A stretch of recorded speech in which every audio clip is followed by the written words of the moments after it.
What's the meaning of characterless?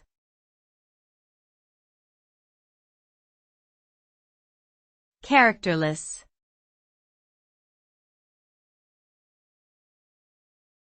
Characterless.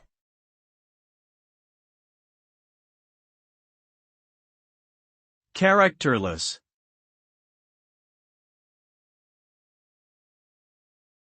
Characterless.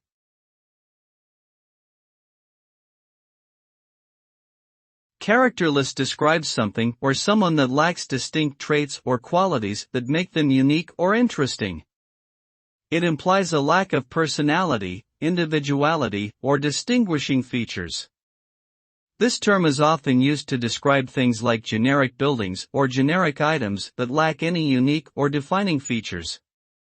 In people, it can be used to describe those who are bland or lack depth.